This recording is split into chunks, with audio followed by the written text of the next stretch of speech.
The other man, myth, and legend, Yep. John Piper, Yep. contentious man, has, again, like Calvin, caused some people to love him and some people to really despise him because, once again, of the radical humility that he embodies and really lives. If you've met this man or you've heard him preach or you've heard him talk and desiring God, you realize that this man is actually full of joy. Yeah. Despite some of the hardness of the things that he says, Yep. it's radical humility and love. Yep.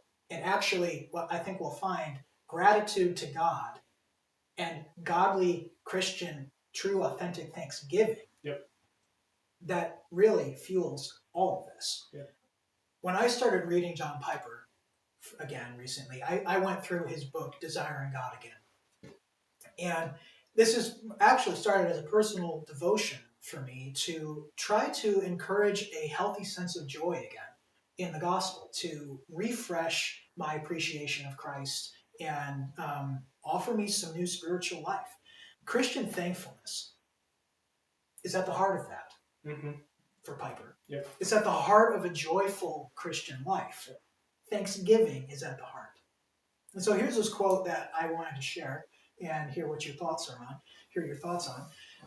The quote is, Christian thankfulness is an emotion that rises in response to receiving something that will increase our enjoyment of Christ. Yep. Piper calls thanksgiving an emotion. Mm.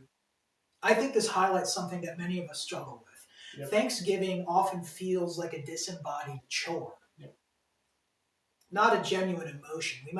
We might not like it, but at times saying thank you feels a little icky, feels a little sterile. Okay. We notice this issue in other people as well, like when we receive a sorry from a sibling. Oh, yeah, that's good. Or from someone who's wronged us but doesn't truly feel sorry. It feels patronizing and twisted. Yep. When the emotion isn't behind the act. Yeah, that's right. So what's the difference?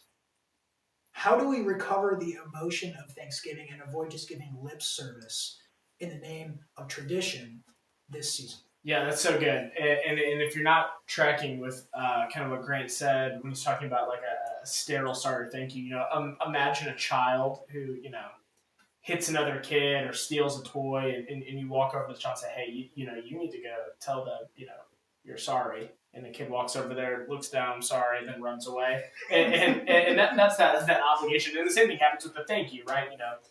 On Halloween, great example. You go to 1,000 houses, our kids say trick or treat. You're just there for the candy. Thank you, see ya. And they're on. It's not authentic, right? Yeah. And for what it's worth, I do think it's a good practice, to help our kids, say thank you and apologize, right? But for the Piper quote, what he's getting at of Christian thankfulness is an emotion that rises in response of something that will increase our enjoyment of Christ. It really comes from that tagline of desiring God. Really, Piper's entire life's work is Christian hedonism, which is God is most glorified in us when we are most satisfied in Him. And so, what's your question is what's the difference with that emotion of thanksgiving? Is really I think it's asking what's at the heart of an authentic thank you. Yeah. In other words, think of a time when you have received something from another person that you weren't owed. Someone goes way out of their way to help you with something. Yeah. Whether it's a friend or a stranger, but someone does a favor for you. Your car breaks down on the side of the road and someone pulls up and helps you change your flat tire, or someone takes something out of their own time or energy or resources and gives it to you. Yeah. How do you feel in those moments? There's a sense of, at least for me, where I think, and I can't believe they did that for me. And my first gut instinct to say, well, how can I pay them back? What can I do for them?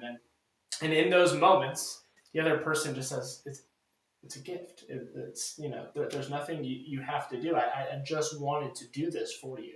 And really what we're getting at is grace. Yeah. That's what that is it's grace. Yeah. It is a gift. It is something we did not deserve that has been given to us. And fundamentally, this is the response that we're called to have when we respond to the grace of God that's given to us in Jesus Christ. Yeah. That God has given us something we don't deserve, and there's nothing we can do to pay it back, and God doesn't want us to pay it back. It's a gift. That's Ephesians 2:8-9. For by grace you can save through faith. It's not your own doing. It is a gift of God. But why?